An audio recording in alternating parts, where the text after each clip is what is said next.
Segment one, the MAGA Minute. Trump won a big Supreme Court decision yesterday. It was big news.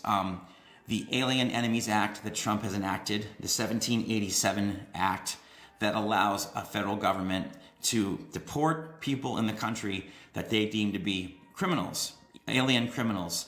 That's what Trump has been using to deport people in an expeditious way, because going through the court system takes a long time. And some of these folks have been here for 10 years, undocumentedly and illegally.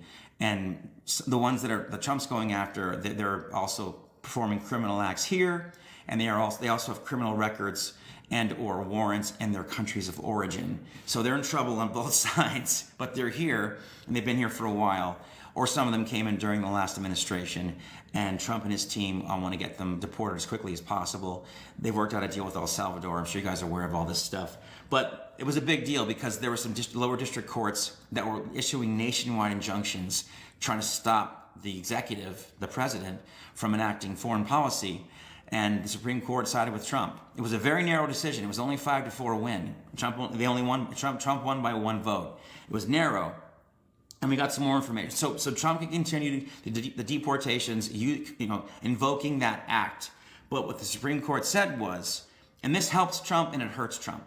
It helps Trump in that they said the venue in which you have, so the Supreme Court said you can continue deporting criminals, aliens, using this act, but they do get their day in court if they invoke it. They have a right to counsel. They have a right to due process. So even though they're here legally, they do have a right for their day in court to try to defend themselves and stay. That will slow down the deportation process. But the victory for Trump is the Supreme Court said the venue in which you have this trial has to be the venue in which the venue in which you have this trial has to be in the state where the crime was committed. So in this case, this is about a criminal illegal alien that entered into Texas.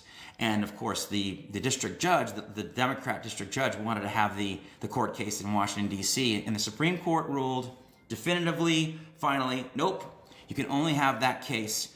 And so the alien gets his day in court, but it has to be in Texas.